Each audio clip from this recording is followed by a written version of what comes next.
బంగారం సామాన్యులకు అందనంటోంది. రోజు రోజుకు ధరలు ఆకాశాన్ని అంటుతున్నాయి. గత 2 రోజులుగా గరిష్ట ధరలు నమోదవుతున్నాయి.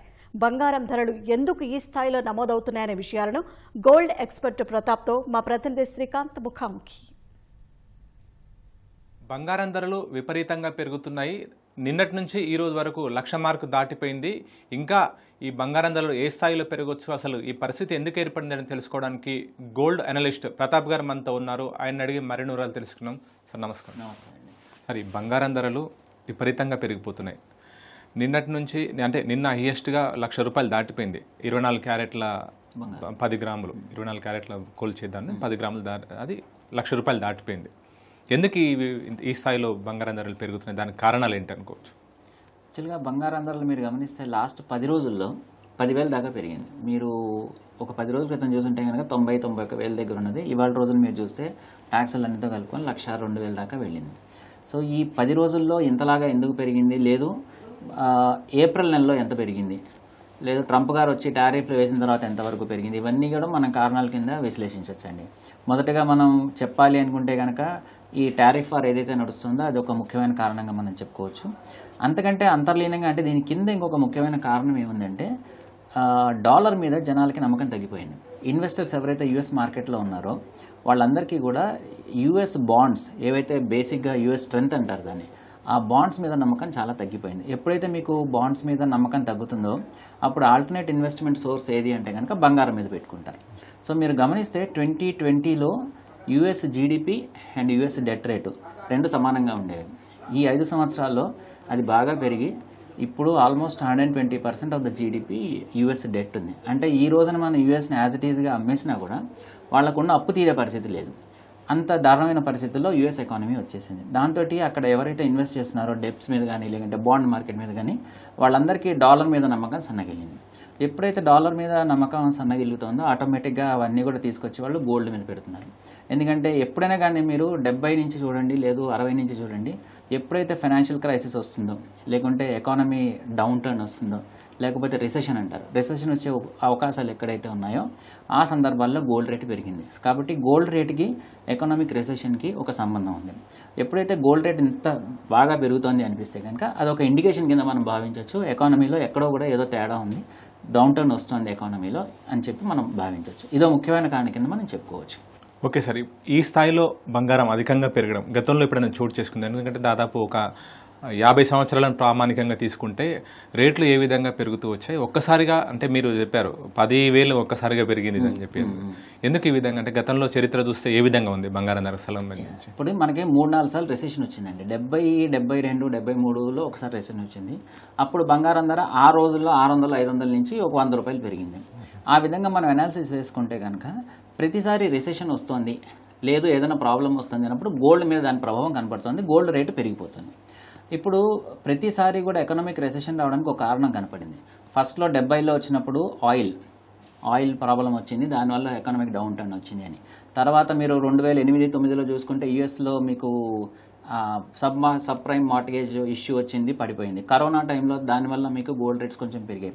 కానీ ఇప్పుడున్న సినారియో చాలా ఇంట్రెస్టింగ్ సినారియో ఏంటంటే స్టాక్ మార్కెట్స్ పెరుగుతున్నాయి, ఎంప్లాయ్మెంట్ రేట్స్ అన్ని కంట్రీస్లోనే బాగానే ఉన్నాయి, ఎక్కడ తగ్గుదల లేదు, ఆయిల్స్ ఫ్లక్చుయేట్ అవ్వటం లేదు.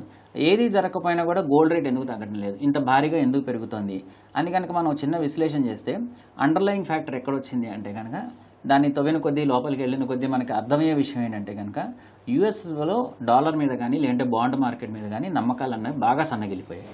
దీంతో ప్రతి కంట్రీ కూడా ఏం చేస్తుందంటే రేపు పొద్దున్న బంగారమే చాలా ముఖ్యమైన ఒక ఏమంటారు మీడియం ఆఫ్ ఎక్స్చేంజ్ కింద వచ్చే అవకాశాలు ఉన్నాయి. కాబట్టి దాన్ని మనం ఎంత పోగు చేసుకుంటే అంత మంచిదనే ఉద్దేశంతో బై చేస్తున్నారు. అదొక ముఖ్యమైన కారణంగా మనం చెప్పుకోవచ్చు.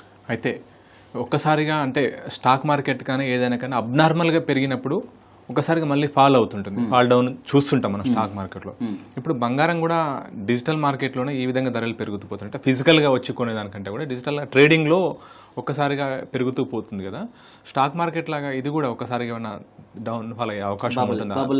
బబుల్ లాగా నీటి బుడుగ లాగా ఏమైనా అయ్యే అవకాశం ఉందా? యాక్చువల్గా దీనికి ఒక విశ్లేషణ కూడా యూరోపియన్స్ చేస్తున్నారండి. అంటే ఇప్పుడు సందర్భం వచ్చింది కాబట్టి నేను మీకు ఈ విషయం ఒకటి చెప్పదలుచుకున్నది ఏంటంటే బంగారం ఇంతలా పెరగడానికి ఒక ముఖ్యమైన కారణం ఏంటంటే ఫిజికల్ గోల్డ్ అవైలబిలిటీ చాలా తక్కువగా ఉంది మార్కెట్లో. సో ప్రతిదీ కూడా ట్రేడింగ్లో పెట్టి డిజిటల్ గోల్డ్ మీద వ్యాపారం చేస్తున్నారు. డిజిటల్ గోల్డ్కి ఎప్పుడు కూడా వాల్యూ అన్నది ఇంత అని ఇదిమితంగా ఉండదు. మనం ఎంత చెప్తే అంతే. మీరు నాకు 5 రూపాయలకి అమ్ముతారు, నేను నాకు 6 రూపాయలు అమ్ముతాను. సో 6 రూపాయలు ఇస్ సేల్ ప్రైస్ అయిపోతుంది అక్కడ. దానికి ఇది అని వాల్యూ లేదు. సో దాంతో ఏంటంటే డిజిటల్ గోల్డ్ మీద ఎక్కువ పెట్టుబడులు పెట్టి దాని మీద దాన్ని ట్రేడింగ్ ఎక్కువ చేసి రేటుని అమాంతంగా పెంచేశారు. రెండోది వచ్చేసి ఇన్స్టిట్యూషన్స్ బై చేస్తున్నాయి. మీరు 2010 నుంచి గమనిస్తే 2024 వరకు బ్యాంకులు కానీ లేదంటే గవర్నమెంట్స్ కానీ ఆల్మోస్ట్ 70% పర్చేజెస్ వాళ్ళే చేస్తున్నారు. ఎందుకు అంటే ఇదే కారణం ఏంటంటే రాబోయే రూల్స్ ప్రకారము లేకపోతే రాబోయే మన బేసల్ నామ్స్ అంటారు, బేసల్ 3 నామ్స్ ప్రకారము బ్యాంక్స్ కూడా వచ్చే రెగ్యులేషన్ ఏంటంటే మీ దగ్గర ఫిజికల్ గోల్డ్ ఉంటేనే దాన్ని మీరు 100% సెక్యూరిటీ కింద ట్రీట్ చేయాలి, లేకపోతే కనుక మీరు దాన్ని క్లాస్ 3 కింద ట్రీట్ చేయాలి. అంటే మీకు దాన్ని 50% మీరు రైట్ ఆఫ్ చేసుకోవాలి అని చెప్పి ఒక రెగ్యులేషన్ వచ్చింది. మొన్ననే ఒక 10 రోజుల క్రితం మన రిజర్వ్ బ్యాంక్ ఆఫ్ ఇండియా కూడా కొన్ని గైడ్లైన్స్ ఇష్యూ చేసింది. దీంతో బ్యాంక్స్ అన్ని ఏంటంటే పర్చేస్ చేసుకొని ఫిజికల్ గోల్డ్ని దగ్గర పెట్టుకుంటున్నాయి. So this is going to be big game changer. చాలా మార్పులు వస్తాయి దానివల్ల. దాంతో డిజిటల్ గోల్డ్కి ఉండే ఏదైతే వాల్యూ వస్తుందో దాని మీద కొంచెం ప్రభావం పడే అవకాశం అయితే ఉంది. సార్, అయితే మన దేశంలో ఎక్కువగా బంగారాన్ని ఇన్వెస్ట్మెంట్కి అయితే ఎక్కువ కూడా అంటే ఆభరణాల రూపంలో ప్రదర్శించుకోవడం అదొక హ్యాపీగా ఒక ప్లెజర్గా ఫీల్ అవుతుంటారు. అట్లా కొనుగోలు ప్రస్తుతం ఏ విధంగా ఉన్నాయి? ఎందుకంటే విపరీతంగా 1,00,000 దాటిపోయింది బంగారం కాబట్టి కొనుగోలు గత వారం రోజుల నుంచి చూస్తే ఏ విధంగా ఉన్నాయి? కొనుగోలు శక్తి ఏ విధంగా పెరిగింది లేకపోతే తగ్గిందా? యాక్చువల్గా ఇప్పుడు నా వరకు నేనైనా కానీ ఈ ధరలో కొనాలి అంటే జనరల్గా జ్యువెలరీ గురించి మాట్లాడుతాం, మనం తటపటాయిస్తాం. ఎందుకంటే జ్యువెలరీ కొనడంలో ఉన్న ఒకే ఒక డిసడ్వాంటేజ్ అంటే అది డిప్రిసియేషన్. మీరు కొన్న నెక్స్ట్ డే నుంచి దాని వాల్యూ తగ్గుతుంది తప్ప పెరగదు. సో గోల్డ్ కాయిన్స్ కొనుక్కోవడము లేకపోతే బిస్కెట్లు కొనుక్కోవడము వేరే, ఆర్నమెంట్స్ కొనుక్కోవడం వేరే. సో మాకు వచ్చిన ఫీడ్బ్యాక్ కూడా మార్కెట్ నుంచి గత 15-20 రోజులుగా ఎప్పుడైతే ధరలు పెరగడం మొదలైందో అప్పుడు ఈవెన్ జ్యువెలరీ సెక్టర్లో కూడా డిమాండ్ బాగా తగ్గింది. ప్రజలు వచ్చి కొనుక్కోవడం అనేది బాగా తగ్గిందని మనకి మార్కెట్లో అయితే వచ్చింది వార్త. ఒకవేళ బంగారంలో మదుపు చేయాలనుకునే వాళ్ళు ఈ సందర్భం కరెక్టేనా? ఎందుకంటే ఇప్పటికే హైయెస్ట్ రేట్స్ తాకి ఉన్నాయి. మీరు అన్నారు దాదాపు కొన్ని రోజుల్లోనే 10,000 వరకు పెరిగిందని చెప్పి. ఈ సమయంలో ఒక ఇన్వెస్టర్స్ ఎవరైనా చిన్న మదుపుదారులు ఎవరైనా బంగారంలో పెట్టుబడి పెట్టడానికి సరైన సమయం అయినా పెట్టొచ్చా లేకపోతే వేచి చూడాలా ఏంటి? సో బంగారము పెట్టుబడి ఒకటి, రెండోది వచ్చి వాడుకోవడానికి ఒకటి అండి. సో పెట్టుబడిలో పెట్టుకునే వాళ్ళు ఇది ఒక సువర్ణ అవకాశంగా అనుకొని పెట్టుకోవచ్చు. ఎందుకంటే ధరలు పెరుగుతాయి కాబట్టి రిటర్న్ కూడా వస్తుంది. అలాగే నేను ఇంతకు ముందు కూడా చాలామందికి నాకు తెలిసిన ఫ్రెండ్స్ కూడా అడ్వైస్ చేసేది ఏంటంటే మీరు పెట్టుబడిగా పెట్టుకోకపోయినా కొనుక్కోదలుచుకుంటే కనుక మీకు ధరలు పెరిగేవి కానీ కొంచెం తగ్గేవి కాదు కాబట్టి మీ దగ్గర ఎంత ఉంటే అంత పెట్టి మీరు కొనుక్కోండి. చిన్న మొత్తంలో అయినా సరే కొనుక్కొని దాచుకోండి. రేపు పొద్దున్న 2 ఏళ్ళ తర్వాత 3 ఏళ్ళ తర్వాత పరిస్థితి ఎలా ఉంటుందో మనకి తెలియదు. ఆ టైంలో మనం బాధపడే కంటే అవకాశం ఉన్నంత వరకు చిన్న మొత్తంలో 1/2 గ్రాము 1/4 గ్రాము ఎంత ఉన్నా సరే, ఎందుకంటే ఇది పెరిగేదే కానీ తగ్గేదే కాదు కొన్నాళ్ళ పాటు. కాబట్టి అవకాశం ఉన్నంత వరకు కొనుక్కొని పెట్టుకోవడం అనేది మంచిది. ప్రస్తుతం ప్రపంచ స్థాయిలో ఉన్న ఆర్థిక పరిస్థితులను బట్టి కూడా బంగారం ధరలు విపరీతంగా పెరుగుతున్నట్టు కూడా గోల్డ్ ఎక్స్పర్ట్ ప్రతాప్ గారు చెప్తున్నారు. అయితే మదుపుదారులు తమ వద్ద ఉన్న అవకాశాన్ని బట్టి మదుపు చేయడం కూడా మంచిదే అని చెప్తున్నారు. ఆభరణాలు విపరీతంగా అంటే బంగారం విషయంలో ఇంకా విపరీతంగా పెరుగుతూ పోతుంది తప్పితే ఇప్పుడు ఒక 5-6 నెలల వరకు కూడా పరిస్థితి సర్దుమనిగే అవకాశం లేదని కూడా చెప్తున్నారు. కెమెరా పర్సన్ నవీన్తో శ్రీకాంత్, ఈటీవీ న్యూస్, హైదరాబాద్.